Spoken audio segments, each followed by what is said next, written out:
நிலமில்லையா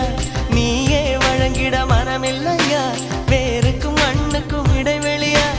உரிமை எனக்கு இல்லையா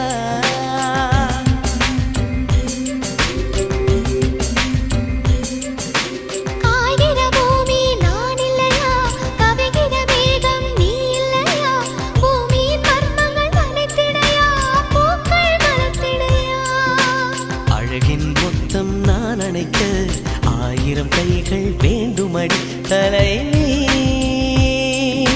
சூரியதாகம் தீரும்படி சுந்தரபானம் அள்ளி குடி தலைவா கூடலிலே பெண்ணின் கண்கள் மூடியே கிடக்கு